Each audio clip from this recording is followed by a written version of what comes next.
Wait, you're gonna be you can't be parasocial with my mom, Alchem. That's weird. No, not like that. That's weird, No, Alchem. I Alchem, that's weird. I didn't mean like Bad that. No. Alchem. Bad Alchem. Hello, everyone, and welcome to episode 2 of Two Buds and One Podcast. My name is the Techno Jelly. I am one of your hosts, and with me, my co-host Alchem Games is here also. We are here live on his Twitch channel, if you'd like to see it on live while we record these things. And I am going to start today's episode off with a question. Alchem, do you care about player counts? No. Like player counts? Because I have seen, because I saw something that I wanted to talk to you about, and I was like, damn, I need you to, I wanted to talk to you about this, and it is the Pal World devs. Mm-hmm. So a ton of outlets like Kotaku, IGN, all the typical gaming websites are all talking about how Pal World has vastly dropped in player count, right? Mm-hmm. Which, by the way, is still hundreds of thousands of players. But, you know, percentages look good on, like, headlines and stuff, so it's like, right. Oh no, it's dropped 50%, so only 300,000 people are playing at once. You know, very typical of, like, clickbait. No, I don't know if that's clickbait. I mean, what they're saying is true, technically, but, you know, it's one of those things.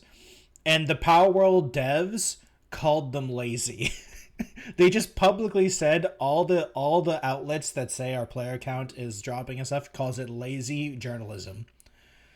Because they... Go ahead. Yeah. I, as an investor, am very, very concerned, and I hope their numbers do... No, I don't care. I understand why it's down anyway. Yeah, I mean, people are running out of stuff to do. They've played the game nonstop for 3 weeks. It's like there's only so much content. And basically, that's what the Pal World devs said. They're like, we couldn't believe so many people played in the begin with. The fact that people played, and they're like, oh, yeah, it's fine if they want to take a break. They don't need to feel like they literally said, like, it's fine to stop playing and come back. And then they said it's not that they like encourage people not to feel bad to take breaks from games, play different games, play other indie games. Like they said, they wanted everyone to, play other games if they wanted to. And they said, hey, when we drop content, when we drop a new patch, we hope to see you again. If not, it's whatever, you play when you want to. We still all love you all. Like, they're like, we still all love you for making this game a crazy huge success, which, I mean, is great. I still haven't played it. At some point I will play it, probably. But, I'm just not buying games right now. So it's, one of those things where it's like so interesting to see, like, and I think the funniest thing about websites talking about player count is it's a single player or like co-op game. Concurrent players don't actually matter. It's like, oh no, there's only 10,000 people playing Skyrim. It's like, yeah, and like it's Skyrim. Multi player count doesn't actually matter. I don't know why. It is kind of like lazy journalism, or I mean, good easy headlines, because it's like 25% of this really popular game have left in this single player game where you can in fact run out of things to do eventually, unless you really want to grind stuff. I'm sure that there's stuff you could technically grind for. I don't know, you'd have a better thing on that than I would, but it's a lazy news thing. No, I honestly think it's either some jaded journalists, or they really had nothing else to write about, or here might be a better take, not to be insulting to them. They're so used to the whole idea that a game needs to constantly have a player base, that it constantly needs to keep going in order to be successful, especially to the eyes of not the gamers, but to investors. Oh, yeah. Especially like AAA. The AAA market needs to show their investors, hey, look, this is our player base. It's been this many months. It's been this long, and people are still playing. Numbers always need to go up. Yeah. And so journalists probably are thinking in the mindset of a AAA game where they expect the numbers to go consistently staying up forever and ever and ever, but they don't realize that gamers eventually get tired, or in like a simple story-based thing, or like a single-player game, they reach end game content. That's it. It's not a battle royale. It's not constantly going. There's no endless battle pass. There's no nothing Yeah. like that. You reach max level, you're done. If there's an expansion, okay, people will come back. If there isn't, they're done. Yeah. But that's genuinely how games work. Generally, yeah. But I mean, it's also one of those things. I think it's one of those things that I feel like it's like almost like, I hate the word brain rot because it's so overused nowadays. But like, oh, no, it is. It's so overused. But like, I think a bunch of It fits. I feel like a bunch of either like not just journalism, but like also just like games, people that are in the video game industry or talk about it or look at into it, like even just the casual gamer. Everyone forgot that games as a service and live service isn't the only thing. Like Pal World isn't a live service game. Like it's not. You know, I mean, arguably you can. I mean, there is an argument that it's technically a live service because early access people are expecting updates at some point. But like, it's not the same live service. What live service means now, you know, like live service now is basically just the Fortnite model. With I tend to think a live service a game that if you're going to be called a live service, you have to provide a consistent service constantly. And when I mean service, I mean new content. There has to be something there. There has to be. You can't just release a product and then just keep it alive by being online and stuff, and then nothing else. You can't just because once everyone reaches the end game and there's nothing more, you don't add anything extra. There's no other grind. That's it. Yeah. There's no live service. You just went live. That's it. Yep. I mean, that's just a game. That's just a video game at that point. Which I mean, I feel like I personally, like, I don't mind live services. The problem I have is with a lot of live service is that oh god, sorry. Buster. Is that Money. they're just. It's not just the money thing. Is that like, I don't like it when games purposely make things grindy. You know, like I don't like grinding for no reason, you know? I feel like the whole grind mindset in games is really bad. Like grinding through battle passes or grinding through progression. And it's like it's like one of the things about why I stopped playing COD. I don't actually enjoy the progression in COD. I don't like prestiging. I don't mind the leveling up of guns, but I've never liked prestiging. You do realize that grinding has been a thing implemented by big game studios to just extend the life of the game because you can't add more story. Well, I mean, for single player stuff, yeah, but for multiplayer, I find it more concerning in multiplayer games. Because multiplayer games, like half the fun of the game is supposed to be leveling up in this like, I mean, that's what every time. I don't watch too much COD guys anymore. But like people like Bricky or the Act Man always talk about the progression in COD multiplayer, and I'm like, I've actually never cared about the progression, which is one of the reasons why. To be fair, I don't play a lot of it anymore. I haven't bought COD since 2019, but like, you're not progressing shit. You're just unlocking a gun. That's not progression. That's just reaching the. They're gatekeeping you from the next gun. Yeah. The game still plays. You can still play the game. That's how they grind you to keep playing. Yeah. I mean, also, to be fair, the other things, there was some progression. Like, I remember, like, people really caring about, like, gold guns and stuff like that. Like, getting achievements on guns, basically. And, I mean, that you can argue is progression. Grind. Yeah. But, it's like the whole prestige stuff. I've never cared about the prestige stuff. Yeah. I mean, that's another like discussion. Is the grind for cosmetics worth it, or is it grind to unlock guns, or is it even fair to put an actual thing that you would use like a weapon behind a certain experience wall? Like I normally am okay with that in case of like story-based games where this gun is OP. If you had it at the very beginning, it would be kind of it would just make the game too easy. Yeah, single player and multiplayer games definitely have a different curve when it comes to that type of stuff. Yeah. So it's funny though. It's just, but I will say cosmetic grind. I understand because that shows this guy's a fan. This guy's a true gamer. They love the game. They've unlocked this, or this person really wanted this one achievement to get this one skin. I don't mind. You reset mount. Yeah. You know what it is? it's not that I hate battle passes and stuff like that, and like the cosmetic stuff in battle passes, is that I hate they expect me to play nonstop for 9 months to unlock to get max level in a battle pass. You know, I love watching. You know? it's just like, God, man. Like, I understand that you're trying. The market is like, hey, we want you to play this game nonstop all the time, and we want you to be like, we want to be the only game you play, and that's just not how I work. I mean, like, arguably the most game I've ever played, whereas like the only game I ever played was Minecraft, but that wasn't because of a battle pass, you know. Yeah, well, Jolly, you know, if you don't like the grind, if you really, really don't like the grind, some games let you just bypass that with a little money. It's true. I mean, almost every game lets you bypass it now, or like not bypass it, but like buy levels type of deal. It's a common practice now. It's become common that every gamer kind of accepted it, which kind of sucks. I mean, I don't mind. It's like I said, as long as the battle pass is fine, and like it's a cosmetic battle pass. I mean, another problem I have with like the free stuff they give you is always just terrible. It's just bad half the time. It's like all the Overwatch premium.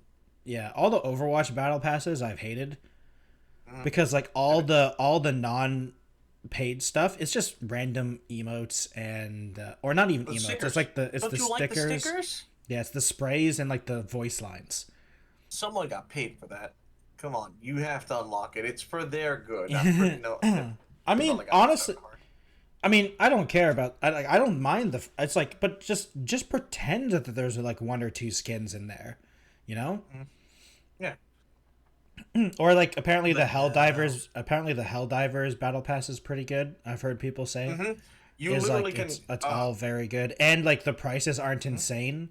Like, yeah, no. If you want cosmetics, yeah, you can buy some. You can buy the premium currency, but hilariously, you play the game and it's fun, so you won't feel the time passing. Like you have a grand time, and you will get the premium currency because they do give it. Yeah, I've heard that they're in the levels. Gameplay. Yeah. And so you can eventually unlock stuff, so it's fine. Yeah. The real question for me for Helldivers, even though that's another game I need to play at some point, is that like what happens when season. I don't know how they do it, but like whenever the next one comes, can you get the stuff from the last one? That would be the real question for me. Because I know they have like a daily cosmetic thing that comes by every day, but honestly, it's like isn't there sometimes like okay. Isn't there variants in like the battle if you're pass talking or about premium? weapons? Yeah, that's what I'm talking. I'm talking about the actual like. Yeah. I understand cosmetics. I understand it's a whole FOMO thing. And even though I disagree with that because you're preying on people, but I get it. It's a business, whatever. You know, there's worse things you could be doing. So limited time cosmetics, sure. Hey, I could be playing Final Fantasy. Wait, is it Final Fantasy? I forget which one that has the $70 horse. I forget which one it was. I know there's one that literally came out where there's like a $70 horse cosmetic that you can buy. I don't remember which one had that. It was recent, but I'll have to look it up. Yeah, but the big one for me is if you can get the variants, all that variant stuff. Eventually after. Oh, it's Diablo 4. Oh, Diablo 4, right. I mean, but that's Diablo 4 is a disaster though. Like it's a free to play game. Money though. It's a full price. It's a full price game with full microtransactions, a battle pass system, and a cash shop. It's like, and how much money do you need? Yeah. Damn. Money. Remember, it's like money, Jelly. Like me being in Canada, the base game costs $90. The battle pass costs like $30, and then you don't even get everything. Because there's still other non-battle pass things. So like even if you get the battle pass and the full game, like there's still stuff you don't get, which is hilarious. It's like sad, but also hilarious.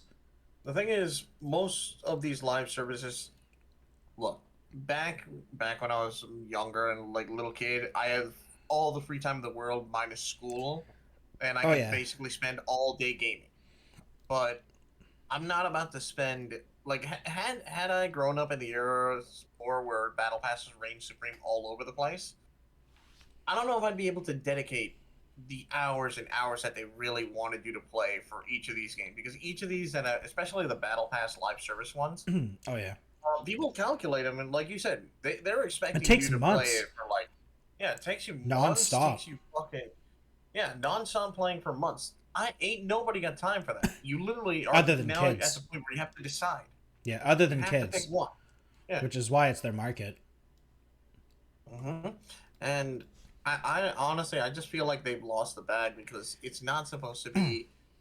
You're not supposed to keep and retain them for that one game. That one game is supposed to last forever. Yeah, no one game should last forever, Destiny. And you should make new games, make new things. Sure, you can make it as an expansion. I mean, WoW's been doing it for like eons. Yeah.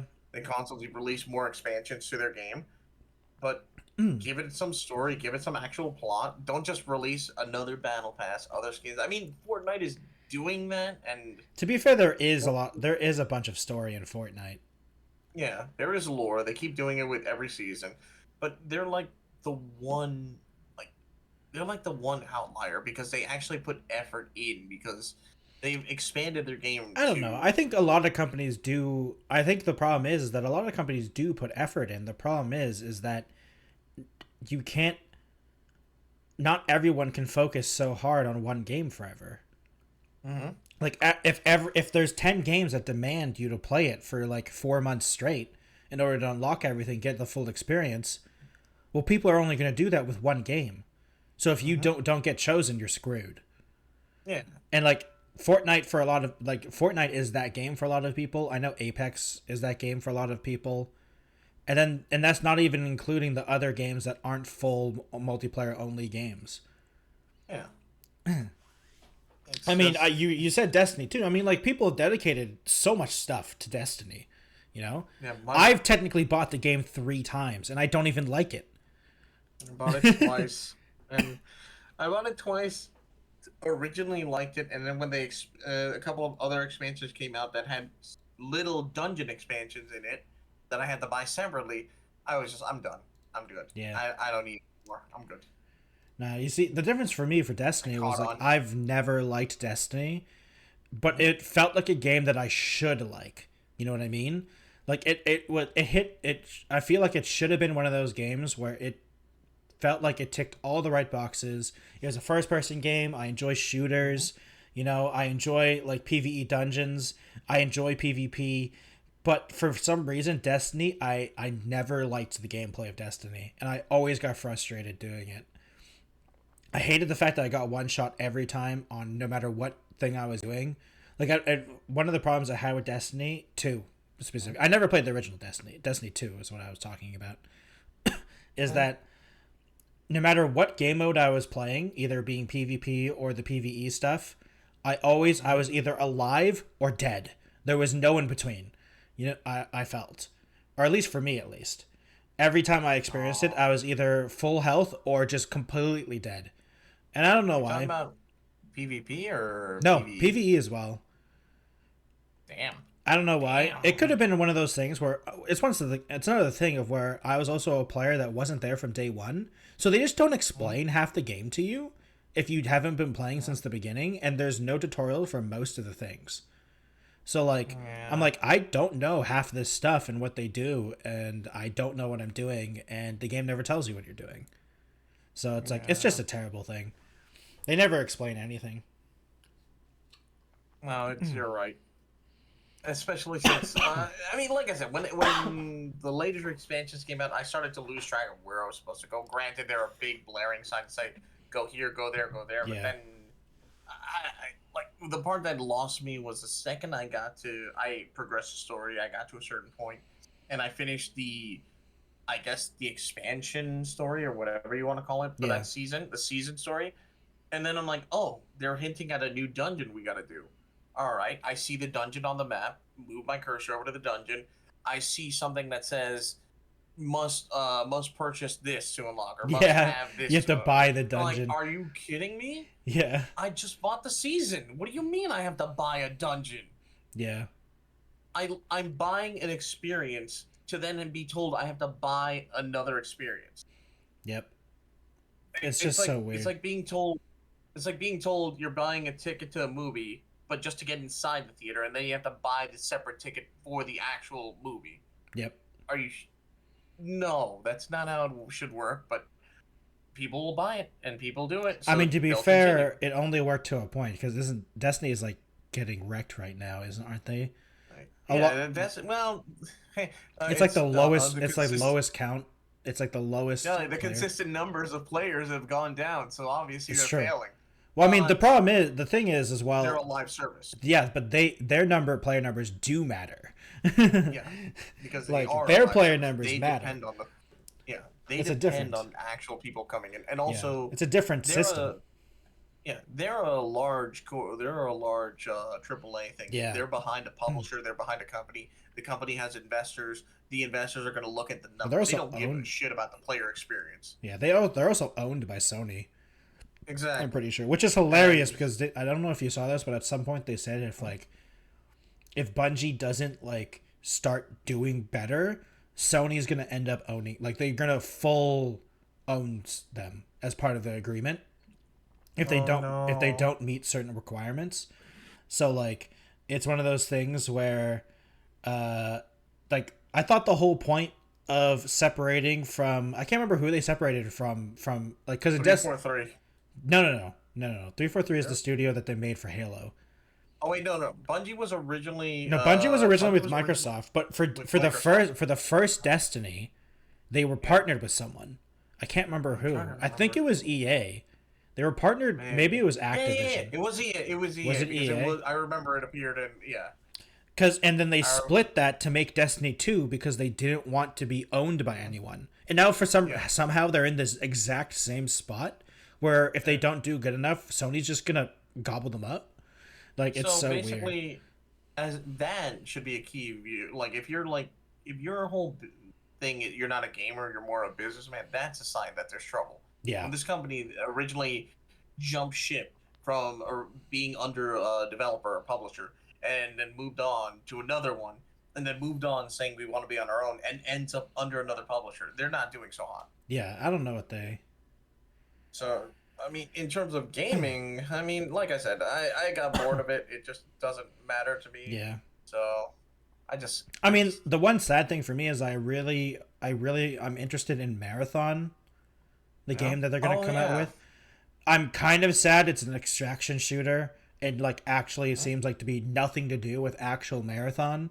But I've tried to play a Marathon, like the first game, like the games, the originals, and man, are those hard games. Like I'm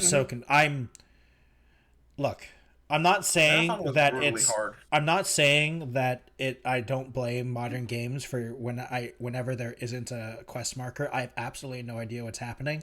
But when there's no quest marker, I have absolutely no idea what's happening. Sounds like Jelly needs mysterious yellow paint that's on there that's like splattered around the area. I love mysterious yellow paint. It's the best thing in gaming.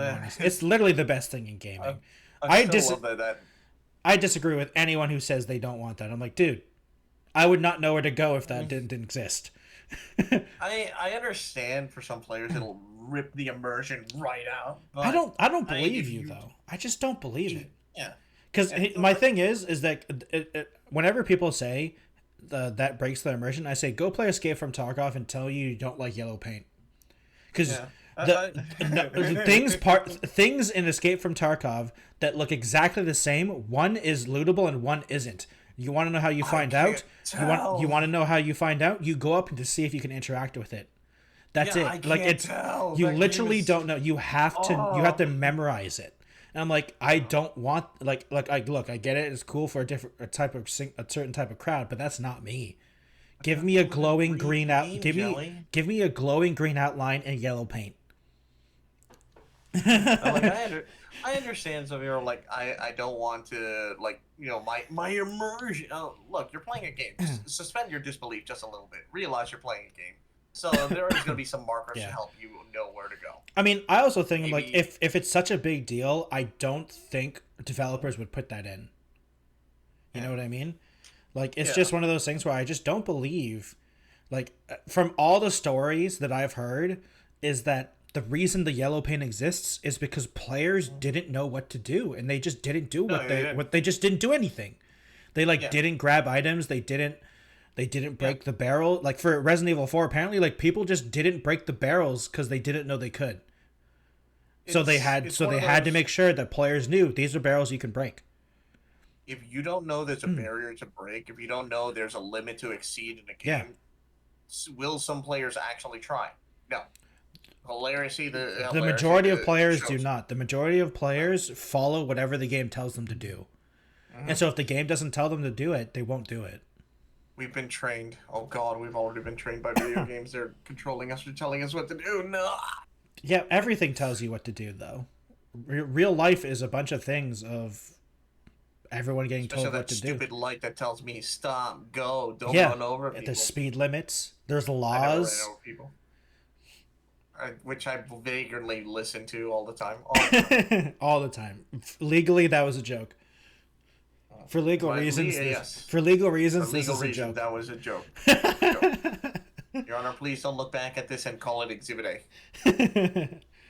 But yeah, it's like I like I understand that some people don't like it, but I'm also one of those things where it's hard to tell what the internet means, because the people on the internet are very loud, and then it's a very small minority of people. They just happen to be really loud. You know what I mean? Again, it's because the people that need to talk up and say actually their opinion, they don't know because there's no little yellow marker that's telling them they should. It could be. Also the majority. Well, I mean, to be fair, also the majority of people that enjoy video games they don't know life Reddit and Twitter, so they just don't care enough to speak out. They just play the game and say, "Man, that was a fun game," and move on. Yeah. Which, I mean, honestly, I wish I could be that person. Like, damn, that sounds so peaceful. Then again, I am. Look, to be honest, before we ever started our journey as streamers, we were. No, not really. I was. I mean, really? I didn't talk about it on the internet, but I talked about it to other people. Maybe, I guess, with my friends, when we all, game came out, we all, I just remember getting out of school or going to school after playing the game, and all my buddies were all like, "Bro, that game was awesome as fuck." We just all talk about the game. I mean, it's a different atmosphere, sure, but I always wanted to talk about stuff. But the thing is, I always found complaining about that type of stuff just, I don't know, it's weird. I didn't like. No, now I'm just thinking. Now I'm just thinking the generic. The push-up glasses. Yeah, push-up glass. I didn't like I don't like the yellow tape. It breaks my. No, well, I'm just using that as a thing. Because, I also hate that complaint. The breaking your immersion. It breaks my immersion. Guys? You're playing for Resident Evil 4 specifically. I found it so weird because what immersion? It's a third-person action horror game. It's third person. What immersion? What immersion? It's third person. What do you mean your immersion? I'm so confused. Guys, to break your immersion, look at this. I'm actually very far away. I'm not actually close. I know, right? I'm actually, in real life, guys, I'm not actually a slime. Guys, I'm lying to everyone. It's just so weird. He's not a slime, guys. He's actually a jam. I'm sorry. Yeah, I'm actually jam. I'm a jar. I'm a jar of jam. I've been duping you all this whole time. Careful, Billy. Careful. You're about to open the conversation about you being in a jar. Stop. Careful. I mean, didn't you put me in a jar? Didn't you put me in a jar at one point? Absolutely. We don't talk about that moment. No. I was about to say, I'm pretty sure I've been in a jar before, and it was because of you. Maybe, perhaps. Well, chat, let's just end this conversation before anyone else ends up in a jar. I don't need to know. You know the difference between I can't. I heard you've already said that joke. That joke's already been said. What was I? Man, I can only use it a few times. All right. No, you can. It's okay. You can say it. I don't mind. One thing going back to the whole thing. The immersion thing.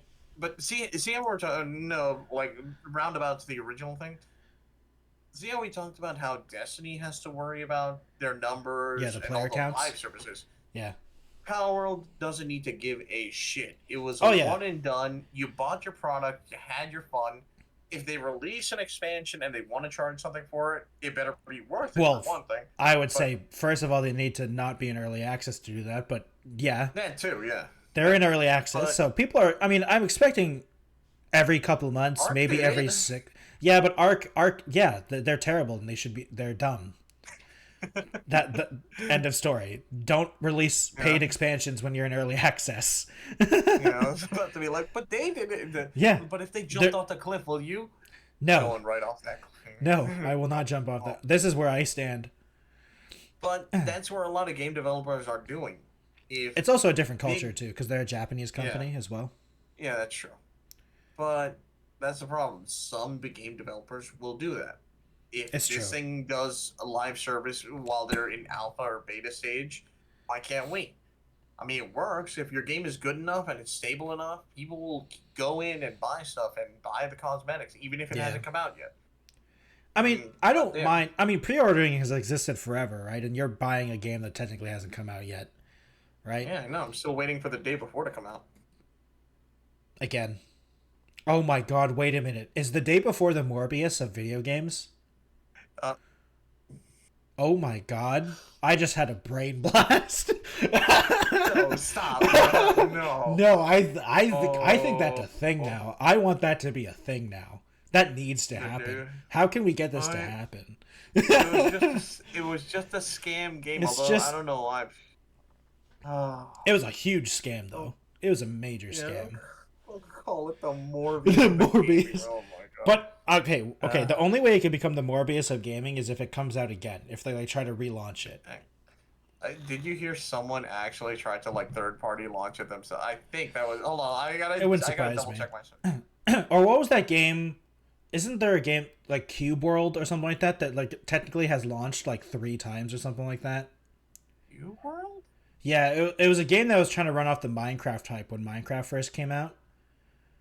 I can't remember. I remember I bought it and then I don't have access to it anymore. And I don't know what happened to it, and I kind of just stopped caring after a while.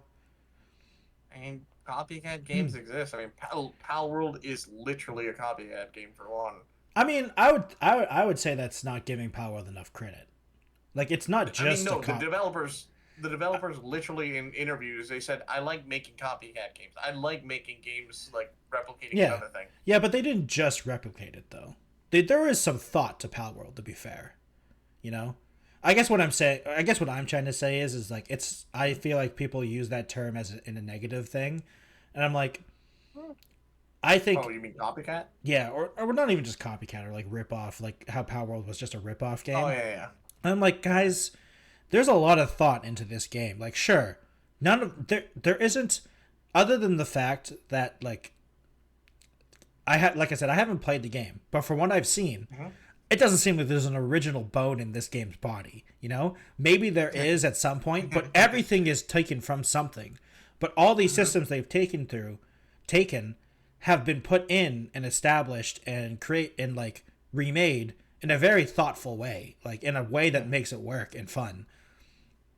I mean, to be fair, Power World to me sounds like a really good survival game that I'd probably have fun with. You would. The only problem is, I mean, so far everyone who's played it hasn't been enjoying it. And it's just like Helldivers. Helldivers isn't original. It's a third-person shooter with objectives and stuff. It's not an original game, but that doesn't mean it's not fun. Yeah, just EDF, but in space.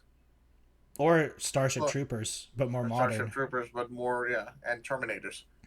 It's just how everyone originally is oh, it's Pal World is like Pokemon. I'm like, Pokemon is like Monster Quest. Yeah. Stop. I mean, literally, some Pokemon are just rips of Dragon Quest. Dragon Quest. Yeah, that's it. Dragon Quest. And it's everyone gets their ideas from somewhere or inspirations. Yeah. We'll use the word inspiration because that is the. Yeah, I think that's the proper term. Because people calling it ripoff and stuff like that. I mean, I guess it's one of those things where I'm applying meaning to words that generally people just say. But I consider a ripoff game not a good video game, and Power World is a good video game from what I've heard. So I'm just like, remembering. there's differences, you know. I'm just remembering the days of like 2D side scroller games and the days where people just made legitimate knockoff kind of. Oh, like legitimate, just like complete. You know, Yeah.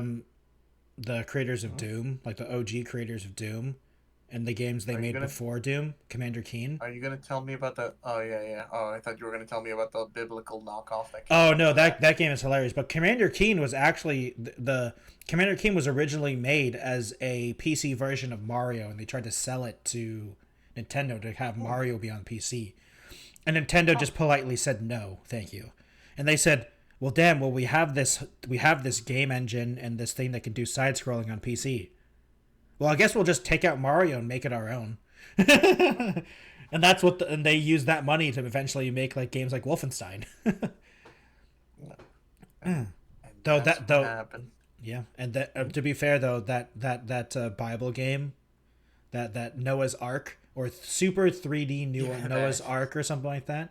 Noah's Ark, Super Noah's Ark 3D or something It's like that. It's such a complicated title because we don't actually know how it's supposed to be said because it was an unlicensed Nintendo game. The only reason I know about it is because of Angry Video Game Nerd. Yeah, me too. That's how I learned about it. When I saw that, I was like, "Are you shitting? They actually did this?" No Yeah, it's way. a real video game. That's just hilarious. Apparently, one of the reasons why it was created was because it didn't like. Allegedly, they didn't like the changes that would happen to Doom on the Super Nintendo, so they accidentally leaked their engine to a company that allowed them to make that game because it's the Doom engine. It's the same engine that they used for the SNES, and somehow this company got a hold of it. Somehow, but like I said, allegedly. For legal reasons, this is all allegedly. How? Yeah. I love the old era of gaming where that kind of stuff just happened to just go. That still happens. It still happens. We just don't know about it yet. Yeah. It's too early for us to know about it. We won't know about it till later when people are retired from. Yeah, we need 10 years later so everyone can start leaking everything where no one's worried about legal stuff. Yeah, and don't worry. In 10 years, guys, games will be amazing, look great, and made by some program that no human has ever talked or contacted or had any engagement with. All our stories will be made by AI. Too bad. This is the truth. You're going to get used to it. I mean, I don't know. And you will get used to it. I don't think I agree with that, to be fair. Jelly? I don't know. You want to know? Okay.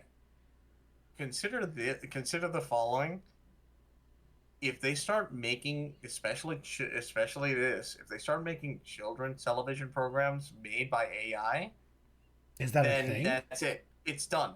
If I'm not mistaken, there are some that are already done and written. But I have to double check my sources. But I feel like if they start making it where people are accepting it at a very early age, then they don't need to worry about convincing the future or the past generation. They've already convinced the future generation. Yeah, I mean, I don't disagree that AI is going to be more of a thing. I just disagree with the fact that it's going to, like, I don't know if take over is the right word, but like be the be all end all. You know what I mean? Because like everyone says that about everything that it was new. You know, it's just like VR. Everyone said that VR was going to dominate everything, and VR still basically hasn't made a splash. But the one thing that they've done that makes this more scary is normally technological advancements are accepted when they make things convenient. Yeah. Especially when it comes to like labor and hardware or like hard manual tasks. But this is creativity that they kind of just they kind of just automated. Yeah. I mean, the thing with that is that it also proves why human creativity is a human trait, because some of the AI stuff is just terrible. Oh yeah. And what's hilarious is unless they have a way to find new sources for the AI to learn, it'll just keep learning from itself. Yeah, I heard it's going to eventually bottleneck to a point that it doesn't learn. Yeah, I heard that some of the AI art programs have started taking like their what I can't remember what like that data collection that they borrow the stuff from is now taking from AI art. Mm-hmm. So the AI art programs are making worse art because they're starting to borrow from AI art, which is hilarious.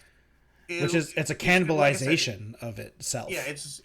Yeah, snake eating its own tail situation is happening, and unless they can find a way to gain access to like public art from from actual creative individuals and people, then it won't learn anymore, and it's going to bottleneck to a certain point. Mean, like the thing with that, with like the art specifically, like the thing with AI art for me is that if the artists are getting paid for this, like for the program to use it, then I don't see a problem with it. And I mean, that's the problem. They're not. They're not. They're not being like the thing is they need to be able to give permission. You know what I mean? And it's like I don't necessarily have a problem with AI things existing. It's just that it's like the Wild West right now, and they're technically stealing everything. And I'm like, I get that. It's bad. I will even say this right now that yes, I have used AI art before, but not in the sense of any of my actual things on my own stream or anything. Oh yeah, I've seen the art I ever use is AI art. The only time I ever actually use AI art is when I'm explaining something to an artist because I'm goddamn horrible at explaining stuff to them. Oh yeah. Like when I say I want this to look like this, I want this character like in a certain pose in a certain way. Yeah. And I can't explain it properly.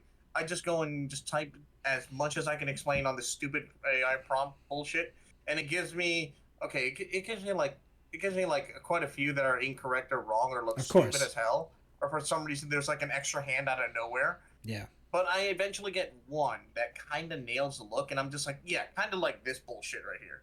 But except I want you to draw it. This is why I go to you. Because they can also do it better half the time. I would say more than I would say like 99% of the time they can just do it better. 99% of the time. I don't like any of the AI art. I've hated everything I've ever seen that's AI art. I've loved what I see from the artists that I've ever commissioned in the past because I like their style. Yeah. And I don't think I'll ever enjoy anything AI art ever makes because every time I've seen it, it looks like shit. Granted, I know there's the movie creator thing that people are talking about like crazy. But that's where I just worry that creativity is going to die. I don't think so. As a revenue source. As a revenue source? I mean, the problem is the revenue source of creativity has always been on the edge. Like, since basically the beginning of time. Yeah, people still since the beginning of fun. Yes, not for a living anymore. And creativity as a job in any of the disciplines has always been on like a knife's edge. Yeah, because you're one contract away from poverty basically for a lot of people. I mean, it's just like actors, you know. It's like most actors, most actors, or like voice actors now too with the whole AI stuff. But like, I mean, the funny thing about the AI voice acting is that I just like I understand all the legality.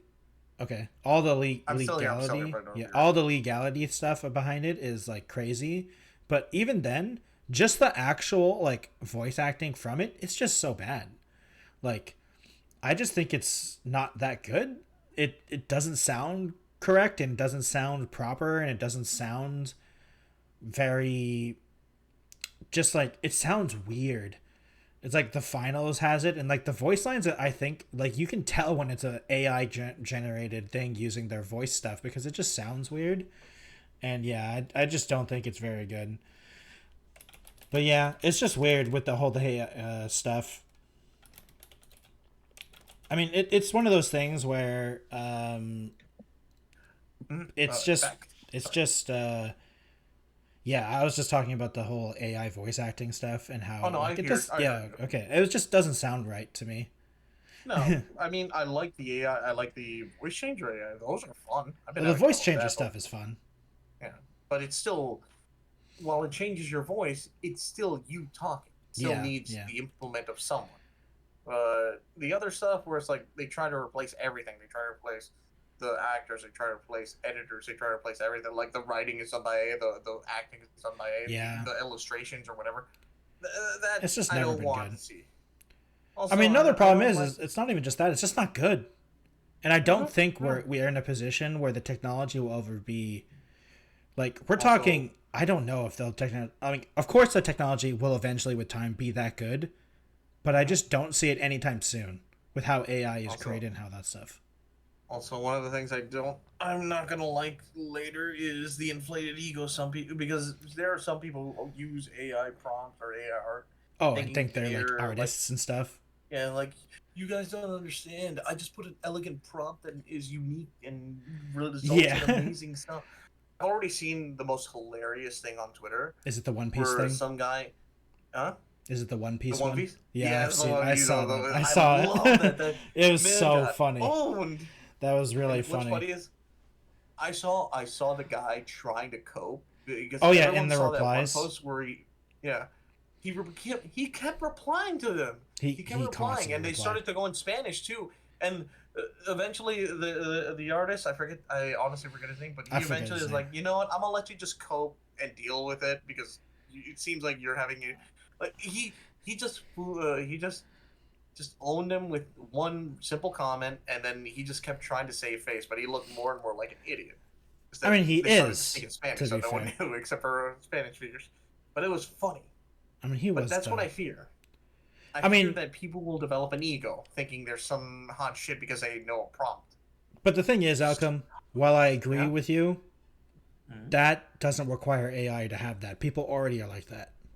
You can't take the people away from the people. You know what I mean? You can't take the stupid out of people. Yeah. No. Yeah, I mean, like those types, you can't do it. You can't fix that, and that's something that we're just gonna everyone's just gonna have to deal with it.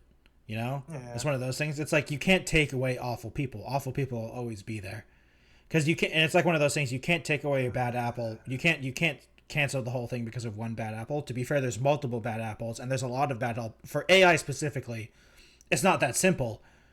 But like, you understand what I'm trying to get here, you know? Yeah, no, I do. I just hate the fact that you'll have someone who actually thinks they're really good. Oh, like they're the next Picasso or something. They type beautiful art, and then they just maybe wrote a little bit extra. And hilariously, I saw someone who actually posted something similar where they were upset because someone copied the words for their prompt, and I'm like, you don't own that. I can literally if you show me your dumb AI art, I could literally go into some AI program, I just describe exactly what they had made. Or fuck, some of the AI art prompts let you just take that art and just put it as a reference. I'll be like, just make that better. There you go. What are you going to do? You can't stop me. That's AI art. It's not protected under any rights. Yeah, it's not owned by anyone. Yeah, you didn't make it. You just kind of gave a machine the idea to make it. Yeah, so, at best, the company who wrote the AI program owns it right now. At least in terms of the most legal sense, that's the best answer for most of this stuff. Yeah, exactly. But no company will ever take. No company would ever take the legal hurdle right now. The legal hurdle for like that, because that means you own everything the AI program creates, and that's bad. Because the AI program also makes a lot of terrible, horrible things. That is like a ticking time bomb for legal lawsuits if they owned it. Yeah, like Pixar spoof, all the Pixar parody. Well, it's not even just that; it's also just terrible stuff. There's some awful like racist stuff too. Like under all the terrible things you could think of, including like racist stuff, and then you also also all the art that people made of all like anything Disney, you're screwed. Just declare bankruptcy right now. I still love the one that people made, the Pixar one. It was just called Adolf. Oh god. It looked like a Pixar title screen kind of thing, but it literally just said that, and everyone knew exactly what that was. But it was so funny that people did it. Yeah. Troll, AI is funny for troll purposes. That's it. Oh yeah. That's the only time. I agree. I mean, a lot of AI. I've seen a lot of funny YouTube videos on AI stuff. You watch Doug, right? Doug? No. I think really. Didn't you? Weren't you the guy? Doug Walker? No, Doug. No. Aren't you the person that recommended me Doug? Maybe I'm making something up. Anyway, so Doug can't believe Jelly just made content right there, just out of nowhere. Look, man, he's a funny guy. So he's mostly a streamer. He also does YouTube stuff as well, but he does a lot of stuff. He does a lot of interactions with chat. He so he I need to learn. he's behind a lot of the Twitch interaction stuff or Twitch plays. He's behind a lot of stuff like that. He fights his chat in a lot of games. One of the funny things he does is he hard commits to having AI code stuff for him, because he knows a decent amount of coding from the videos I've seen. And I recently went a couple days ago I went on a huge binge on Doug. Wait. And just started watching a bunch of his stuff. And from what I knowledge, he knows decent amounts of coding. Like he has more than just a base. He knows decent amount. And so like he gets an AI program to make Snake 2, the sequel to Snake. And it's just so funny because he even as he says like, oh god, like I don't know if this is going to run. And he just tries again. And then they've chat votes to like for the features that they add to Snake 2.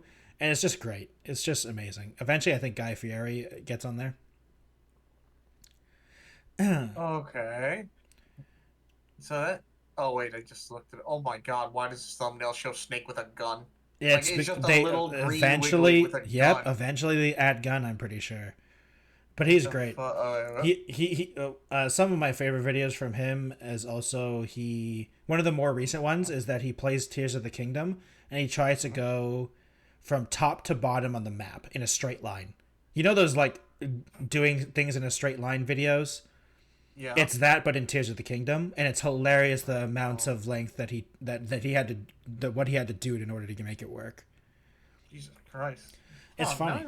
Yeah. It's like him, Point Crow, and like Small Ant are like three guys that do a lot of challenge stuff that I really enjoy. I need to do more like that. I want to do more challenge stuff. Guys. Yeah, I mean, you should. If you want to. Make it a thing out of it. Guys, 200 bits and I smack Jelly. You can't do that. And I'll make an animation where I smack Jelly during the podcast. Wow. I get at least 100 of those bits. Absolutely, totally will not do that because, no, that's not part of the podcast list. Look, I'll do anything for money. 20 bucks? Are you a firm believer of $20 is $20? I mean, $20 doesn't go a long way anymore in Canada, so it has to be more, but yes. Aw, I was going to be like, what? $20 isn't a lot in Canada anymore, man. Doesn't go that far. You know, $20 isn't a lot here either. I'm going to be honest with you. Sure, it's got... We're entering a dark time. $20 can't get you shit. $1 can't get you shit.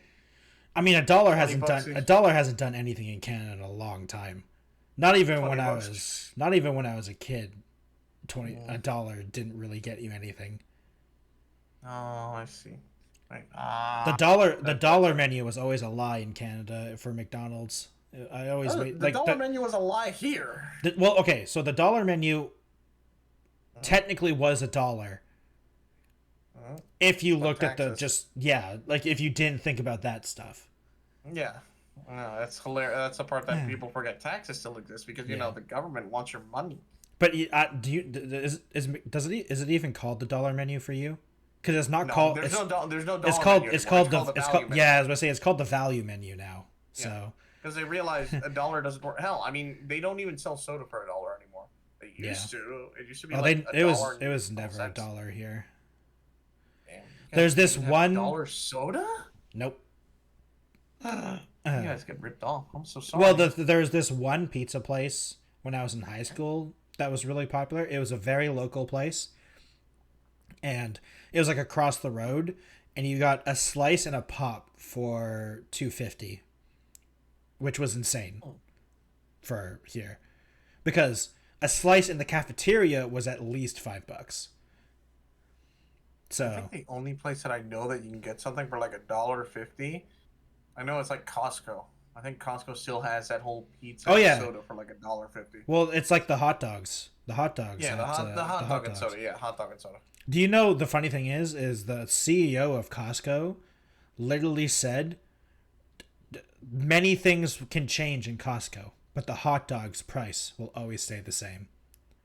you change that price, I'll kill you. No, he literally said the Costco will go bankrupt before he changes the price of the hot dog. Mm-hmm. No, and it's like gone through like actual like I don't know if like economists or like people have done the math, and Costco sells at a massive loss for the hot dogs. Mm-hmm. But it's like it doesn't matter because they're making money everywhere else. But like it's hilarious how committed they are to it. And they're so committed. They made their own place that makes the hot dogs because it is more beneficial to them. But they still, even with that, it's still a very big loss. Yeah. They lose like every hot dog you buy, they technically lose like $3 or something like that. I don't know my source, but I swear I heard one time that like one CEO or one person was trying to like argue the change in that, and the president almost came out like swinging or threatening, like I think he's like threatening to kill him if he ever does that. Yeah, like, it was that extreme. He's that dedicated. He's that dedicated to the hot dog price. You know what the funny thing is, Alchem? Can I admit something? I've never had stuff at the food court in Costco. You're killing me. You're killing me, Smalls. First of all, I don't really go to Costco, but like my parents go sometimes. Sometimes you hit me with so many facts that like shock me so. I feel like falling over Street Fighter style, going. Hey man, like sometimes I just look, man. Costco's really far away. We have to drive there. You have to buy a membership. I don't have a Costco Fine, membership. okay, you know what, the membership part, I understand that one. My parents have a Costco membership. I don't have a Costco membership. Can't believe you. But I get that. But yeah, no, nothing is very cheap anymore. Everything is expensive. The battle passes are a ripoff. Well, not all of them. $20 anymore. Not all of them are. As like I said, the Helldivers one apparently is pretty good. Yeah. And not a crazy grind. Which I honestly feel like any AAA or even indie, and indies are doing this fine. Well, indies aren't really games grindy. Yeah. You can make them grindy, but make the grind worth it. If it's a cosmetic, put some effort into the cosmetic. If it's actual weapons, fuck off. Just unless it's like you need to level up to like advance in higher difficulties, and the higher difficulties like in I will say for Helldiver, I'll use that as that's the best example I can give right now because everyone's playing it almost. As you progress in higher levels, there are more dangerous enemies. There are you see new things. Yeah. It's not just you get a better gun and the enemies get more health. No, you deal with bigger threats. Well, isn't it that like enemies also there are just more of them as well? Yeah, there is more of them, but there's like once you reach a certain degree of difficulty level, they introduce a new enemy type. They introduce another variant. They introduce like I know for the bugs there's like the normal ones, the commanders that show up that are pretty tanky. Yeah. The acid spitting ones, the charging tank. Then it starts getting. There's a lot of then them. They show up like a giant four-legged colossus that comes after you. Yeah. And that's basically the upper echelon of difficulty. Yeah, it'll be interesting to see how they go forward. Yeah, but that's a good example of what I said. Like, make the grind worth it. Put something else besides just a gun at the end. Make the gun useful. Make you give players a reason to actually want to use that gun. I mean, I would also argue it's there. Yeah, I would also argue that like it's one of those things where I don't consider grinds good. I know everyone uses the word or the term like let's grind for this in different ways, but like if I feel like I'm grinding for something, I'm generally not having fun. So like if people just want to play the game because it's fun is the best thing, and that happens you're leveling something up at as well is just a bonus. Like for instance, a lot of people talk like for instance the Helldivers thing. A lot of people just want to keep playing the game, and the battle pass stuff is just a bonus because you get stuff for playing the game. Yeah, should be the icing of the cake on the cake. It should be a bonus. It should be the grind should be a bonus, not the point. Yeah, but that's how some game developers use it to prolong the longevity of their game. Yeah. Just make it a grindy, mess that people just continuously play over and over because they have nothing more, or that's what you expect them to do. Yeah. You expect them to suddenly stop, or somebody to keep going. You don't expect them to stop, but they forget gamers have lives and there are other games they want to play, and eventually they'll stop playing. Yep. Especially if you don't offer them anything new. Yeah. It's why, honestly, it's I think we were talking about this last week, but I've just like stopped caring about the AAA industry. Yeah, like I'm just not interested in most of their games anymore. I think most gamers, in a general sense, gave up on them too. There are it's hard to say that games though. that people are still looking for, like GTA 6. I guess so. That is a big one. I mean, I honestly don't care. Yeah, I suppose people still care about COD because it's still doing that whole plan of. I Do can't they say though? for sure, but still, Because like does it still release a new one every year, or does it I have release no a new one idea. every other year? I have no idea anymore. They've went back on that statement like 4 times. Yeah, wasn't Modern Warfare 3 was supposed to be an expansion and became a whole game. Yeah. Yeah, bullshit. I mean, a whole game. Basically. Yeah. It's not a whole game. It's an expansion that they sold at full price. How dare you? I mean, I haven't played. Like I said, I haven't played COD since 2019. It's just not worth $100 for me. See, I enjoyed Modern Warfare. I enjoyed Modern Warfare 2, but then when I saw everyone hopping over to Modern Warfare 3, I was going to give it a shot, but then when everyone's just telling me, no, there's not really any new maps except some old stuff, and it's mostly just a giant battlefield that they use for Warzone, I just politely asked Steam to give me back my money. Yeah. Like, I'm not gonna play some shitty expansion that is not technically a new game. I mean, every once in a while, I feel like I want to play Warzone again, but then I'm like, I had the same thing with when I played Apex with you, Alchem, a couple of days ago. Mm-hmm.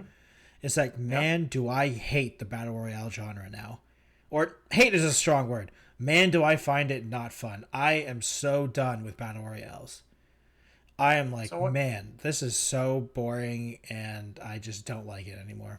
So what pulled you out? Just the jump in, get like sandwich between teams, and that's it?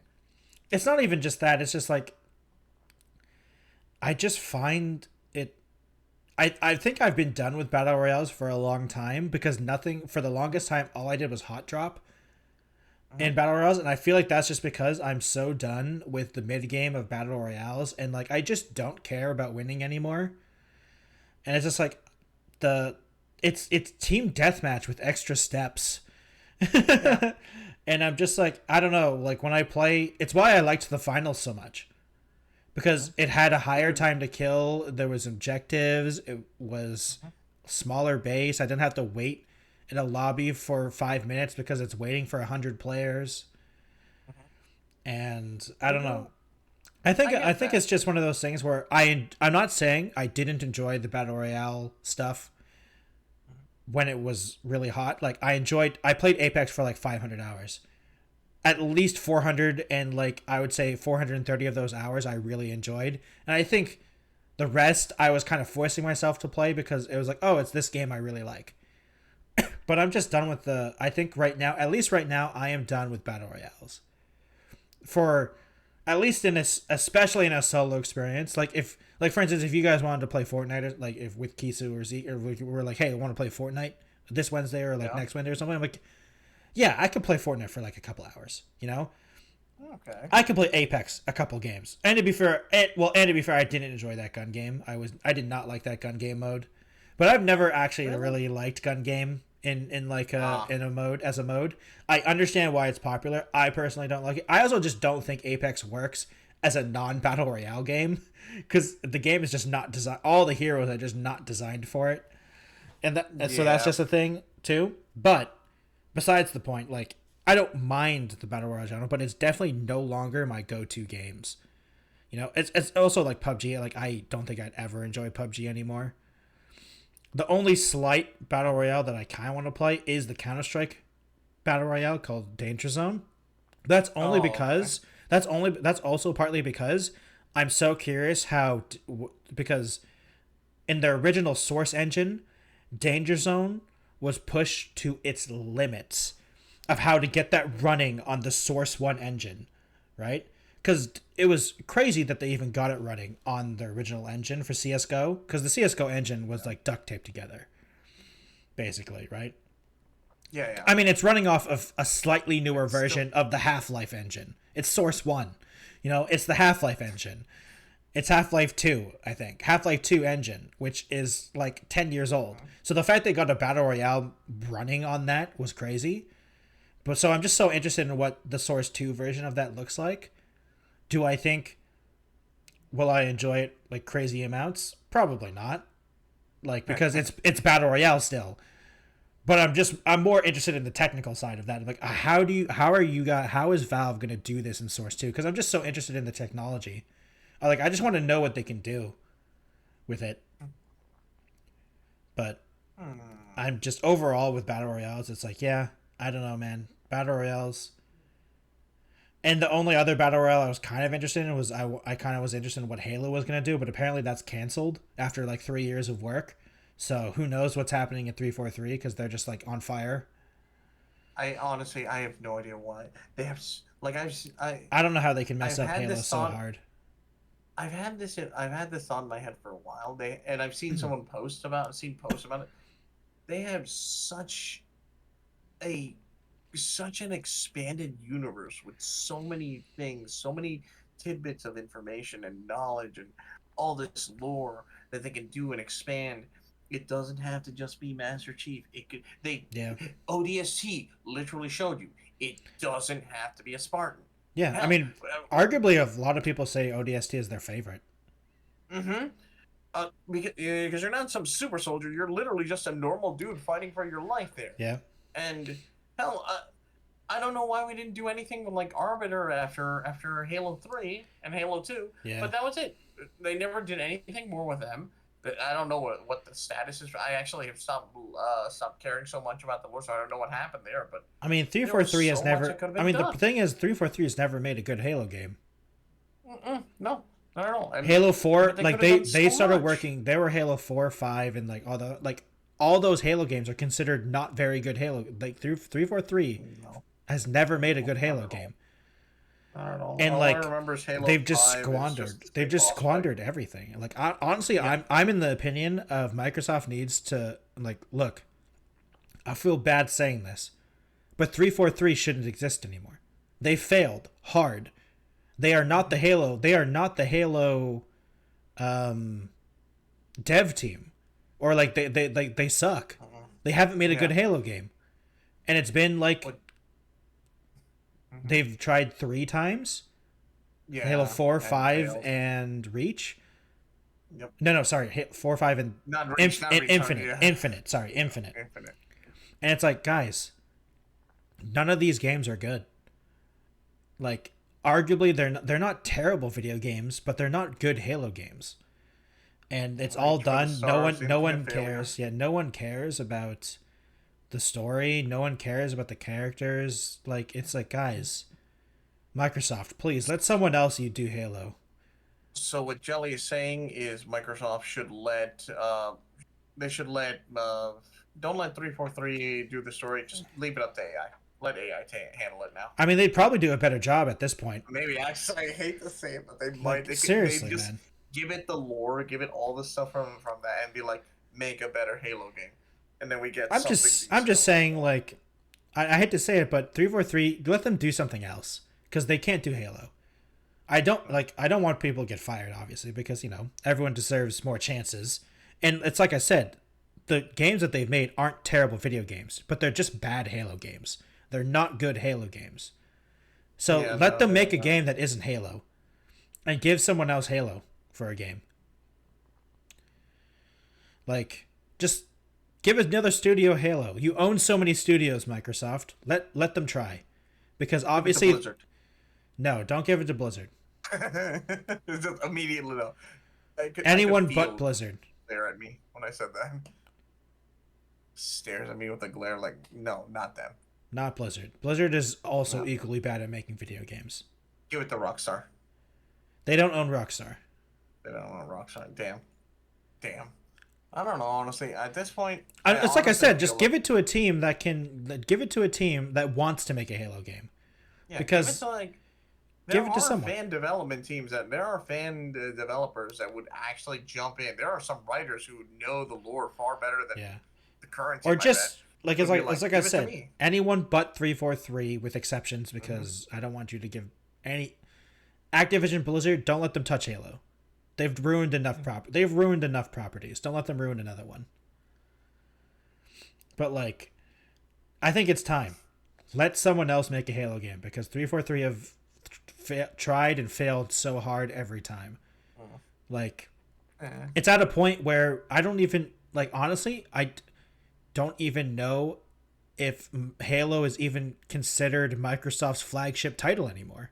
I would argue Microsoft's flagship title, because of how terrible they've done with video games, is the Microsoft Game Pass. Like, it's not a video game anymore. It's the Game Pass that's their flagship now. Yeah, no, that's the services. It's the service that they don't make provide. games. They don't make good video games anymore. Suddenly my mind kind of went. Didn't they just want to turn into not a console? They just want to.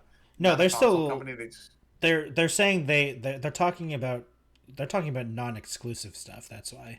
Because recently Microsoft is talking about how they want to put more games on PlayStation, and they are putting some games on PlayStation. Like I think it's Hi-Fi Rush. Sea of Thieves is going to PlayStation. Grounded is going to PlayStation, and one more game. There's 4 games in total. Okay, because I was about to be like, what can they do? I mean, I understand their thought process because it is true. Exclusivity is actually bad for customers, and having more people be able to play your games is just a win-win for everyone. But it's also one of those things where, well, exclusives also sell consoles and they sell market value and all that type of stuff, and they sell things. I mean, it's basically been Sony's whole business for like since the PlayStation 4. Yeah. Like they literally run the Sony brand name off of single player exclusive games like God of War, Uncharted, even like the other there's another one too. Like the Spider-Man game too. The Spider-Man games are exclusive to Sony's PlayStation as well. I'm honestly trying to think what exclusives are there, and I'm drawing a blank sometimes. On Microsoft? I know God of War and a Spider-Man. Oh, on For Microsoft, that's Sea of Thieves. That's Halo. That was trying to remember some of the others. Grounded was one. Grounded Power World, I guess, is one. Yeah, technically. Honestly, there's not that many that are like stand out anymore, except for I guess Halo now. But Halo fell off. But yeah, it's like I said, Halo fell off. Halo is no longer their flagship series, which shows how badly 343 is done. Yeah, it sucks. We're not gonna get any. I mean, even things like Forza and stuff like that haven't had a good. Like Forza is probably like one of the better Microsoft games now, and like. That's a very specific crowd, you know? But I like my racers. Yeah, okay, you're right. No. And I mean, also, technically, Microsoft also owns Minecraft. But Minecraft is also on PlayStation, so it's not exclusive. That's true. Minecraft is on PlayStation, so... Yeah. It's also on mobile. It's on everything. Minecraft is, in fact, on everything. It's on everything. If it can run anything, if it has a computer in it, it runs Minecraft. Right. And they're selling Minecraft on it. Oh my god, the joke about can it run Doom is no longer going to exist because everyone's like, can it run Minecraft? Well, the answer is no. No. The can it run Doom crowd will always think, and also Minecraft is a terribly optimized game, so if the question is can it run Minecraft, the answer is no. My computer has trouble running Minecraft sometimes, so, like, no, it can't. I see. Oh. I mean, the can it run Doom crowd, though, is very, very specific, though. Those guys... Until all the people that do that die, that crowd will exist. And I look, their children are probably going to be just as obsessed. No, they're probably going to be like, the fuck is a Doom? I doubt it. Those people... You played Minecraft on it? I doubt it. You have to understand. There are a lot of, I don't know if kids is the right term, but younger people that are very interested in older games too. I mean, there's a Little reason. kids love the Doom. I mean, there's a reason why like 3-hour long video essays on YouTube exist on older games. People watch it. I love those. They are great. Like, they're great. I'm not a like short form content is cool, but I really do like just the very informative, very energetic. Like when someone makes a YouTube where they put all their energy into it and explain something for hours, I'm like, Yeah. I can listen to you while I work on stuff. This is Oh yeah, it's great. but you know what? You're right. You're right. Yeah. I don't think it's gonna go as long as a game still exists. People still make that joke. I mean, the As thing long is, as Doom they has end up also reinvented itself twice. and it did it well. Yeah. A lot of people like there's like 3 crowds of Doom now. There's the OG Doom players. There's Doom 3. And then there's the new school Doom. Yep. Like Doom Eternal and stuff. Yeah, Doom Eternal, which is fucking fantastic. Yeah. So, I mean, I've enjoyed all the versions of Doom. Actually, I don't. Have I played the new Doom? I'm pretty sure I have. I remember playing it. I can't remember if.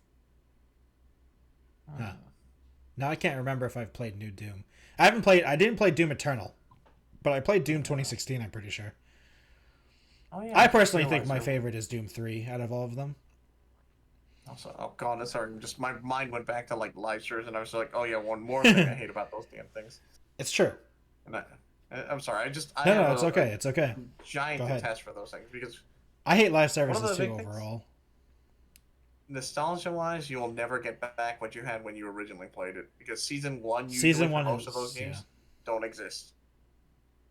If you missed out on the first seasons, on the first couple of seasons of a game, and got into it late, you will never experience the first generation, the first stuff that everyone got them hooked into it. Or if you were in season 1 and you ever wanted to go, I would argue it's the first season you played.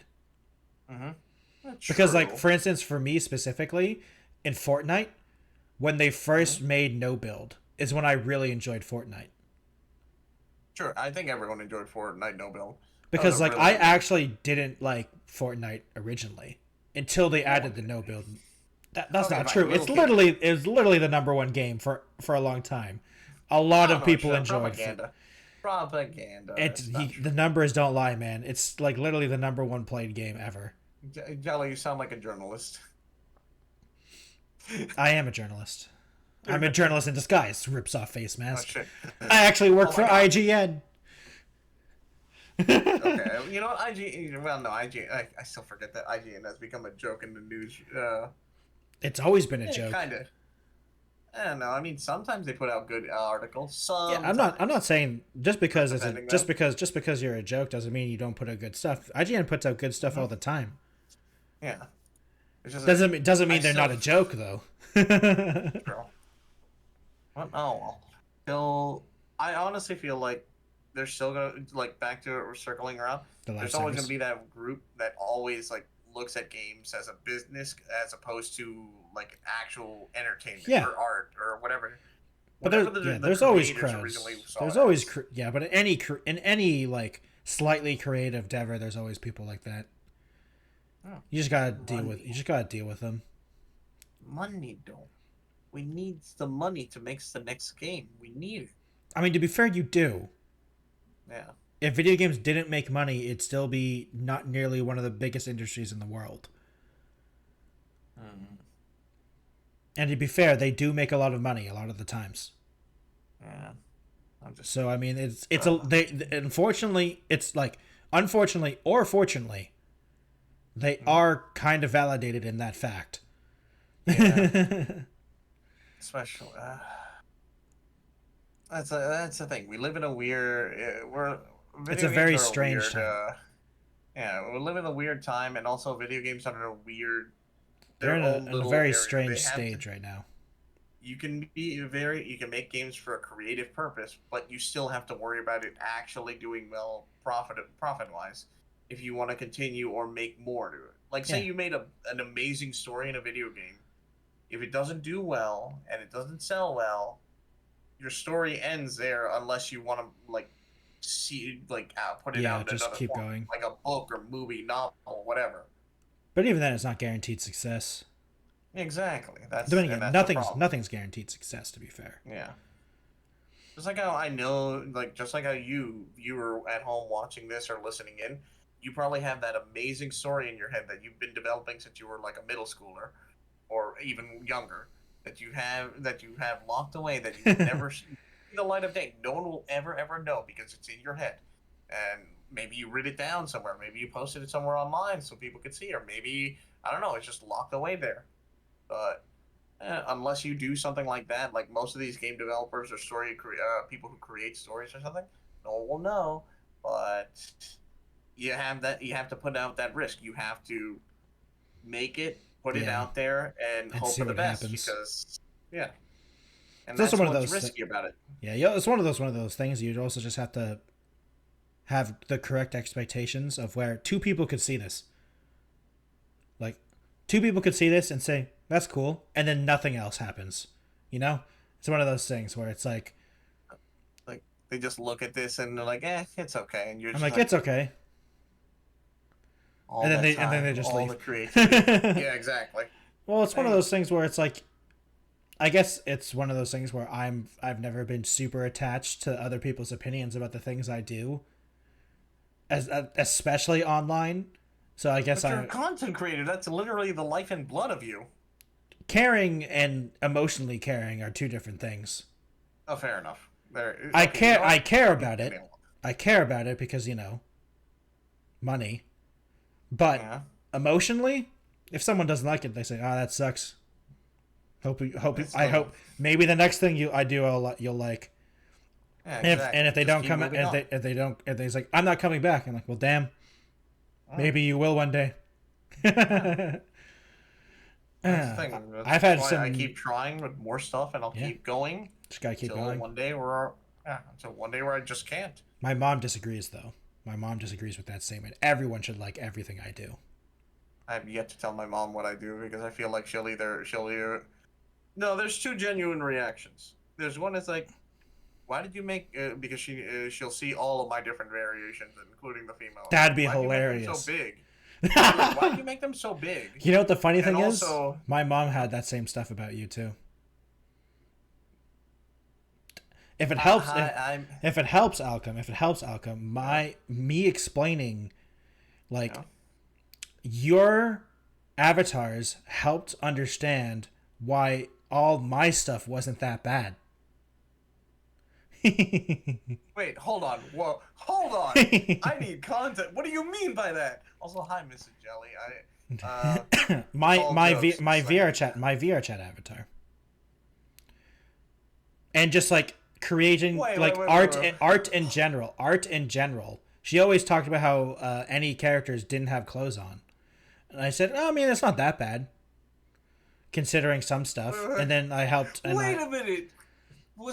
Oh my god, did you use me as like, see, my character looks like this, but this one's was I you were the middle. You were like in the middle, and then there was another one. Then there was others. I think about that. I don't. And she was like, scandalous. Mrs. Jelly, it is all for jokes on my end. No, she agrees. I've explained your side on this, Alchem. Don't worry. I was only half throwing you under the bus. Only half. Like this is like for one day if I ever get my ass over there to the up to the great white north where maple trees and maple syrup is flowing in the waters. And then like I ever get to hang out with you and like have to introduce myself. I mean, you will probably. She'll be like someone a giant. No, she knows who you are. She knows who you are. Oh, great. She watches Alchem. My mom watches everything I do. She watches all the collabs, everything. That's actually really sweet of her. She's the #1 fan. To a fault. Thank you for supporting. To a fault. I can't ask her for any. It's hard for me to ask for feedback because everything I do is perfect. Obviously. Of course. Now, chat. Those from mine, because you guys are watching live, I'm taking a small little. I know we're normally addressing everyone as like YouTube videos and YouTube. But those from my chat watching live, please be sure. Jesus, you know what to do. Be sure to check out my friend Jelly. He is an amazing streamer. He's an amazing YouTuber, and oh yeah, if it wasn't for him, I wouldn't be popping in here to just be co-hosting for the podcast. Yep. Me. Yep. But yeah, hi, Mrs. Jelly's mom. It's nice okay. to we'll edit in post. Parasocially meet you. Wait, you're gonna be you can't be parasocial with my mom, Alchem. That's weird. No, not like that. That's weird, Alchem. No, Alchem, that's weird. I didn't mean like Bad that. Alchem. Bad Alchem. I just found the new intro. Oh my god. That's gonna be in the intro. Oh my lord. No, it's too late to be the intro. It has to be earlier on in the intro, maybe. We'll see. We'll find out. We'll find out what I decide to put in the intro. But no, it's. I just gotta remember. What was like? No, my mom's known from day one when I started doing this stuff. I honestly never showed my mom mostly. Like, I'm just worried. Like, one my day dad also she'll be knew like, as well. Why did you make them like that? Or why they look so adorable? Or worse, why don't you dance more? That is probably one of the other things she'll probably say. She'll be like, why don't you dance more? It's true. Why don't you dance more? Why don't you dance more? Actually, no, because you don't understand. Like, every time when I was growing up and with her and we ever were like at a birthday party, she's like, why don't you go dance? Because I am incredibly shy and I don't dance. And I'm like, Mom, I don't dance. I'm sorry. I don't dance. She will see the streams where I dance, and you'll be like, look, you can do it there. Why don't you do it when we're in a party or something? Like, Mom, no, stop. Shut up. I fear for the day she has to actually see that. Yeah. But she is supportive. I love her. Yeah. But yeah, that's my mom. Yeah. My parents are supportive. Yeah. I feel like my mom would be if I just tell her, why don't you sing more? I don't know if it's her voice, and I'm not reacting to live on the podcast. I don't know. That's okay. Sorry, you can watch live at Alchem Games on Twitch. It is a hard habit to break, too, because Chad, you all know. No, it's fine. I told you it's fine. I told you it's fine. But I think that will be it for today's episode. I think this is a good time to end, where we've talked about our moms. And Alchem is going to be parasocial with my mom, apparently, and now I have to guard my mom from Alchem. No. It's now canon. It's now canon that I have to defend my mom from Alchem. It is not. My dad will also have to defend my mom as well. They're still together. They've been together forever. They're still disgustingly in love. It's gross sometimes. I don't know. I think that's very rare at this day and age. It gave me unrealistic expectations in relationships. Let me tell you. That's a joke. I'm joking there. And I'm just like, no, they're right. They're absolutely. I mean, right. my parents have been together. My parents are still together. But yeah. So, thank you all for watching. I appreciate you all being here. If you would like to, if you're watching live currently, it will be uploaded on my YouTube channel at the Techno Jelly on YouTube. In a couple hours, most likely, I will be uploading this. And yeah, if you like to follow me on anywhere, I am the Techno Jelly on Twitch, Twitter, Instagram, TikTok, YouTube. I have a Patreon as well. If you like to follow, I will be. Actually, let me just ask, Alchem, you cool if I upload all the unedited stuff on my Patreon? I figured you'd be okay with it. Yeah, so the unedited like that, I would do it too. Yeah, the unedited VODs go on my Patreon. The first two will be going up because I have to make up because I didn't do it to the last one because I kept meaning to ask Alchem and I kept forgetting. And I figured I was like, it was like a 99% sure he'd be totally cool with it, but I kept forgetting and didn't want to do it without his permission. So yeah, the video will be uploaded on my YouTube channel in a couple hours. Alchem, go. Tag. My name is Alchem. I'm just I'm a little tanuki VTuber. As you see, I don't look the same as I did before. I think look, I kind of just forgot to swap back to my normal model that I use. You can be whatever you want to be, Alchem. But thanks, Jelly. I can be anything I want. Yeah. Jelly believes in me. I do. But yeah, you can catch me live on Twitch where I stream various other games. I'm currently obsessed with Helldiver, also Pal World, and I'm trying to finish Yakuza, but there's a lot of different games I play, so I can't guarantee I'll finish all of them in a consistent manner.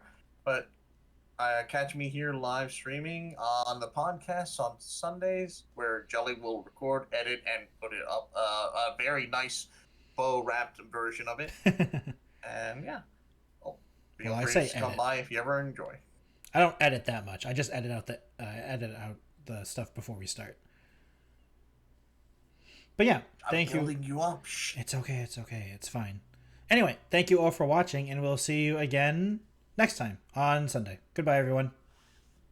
Bye.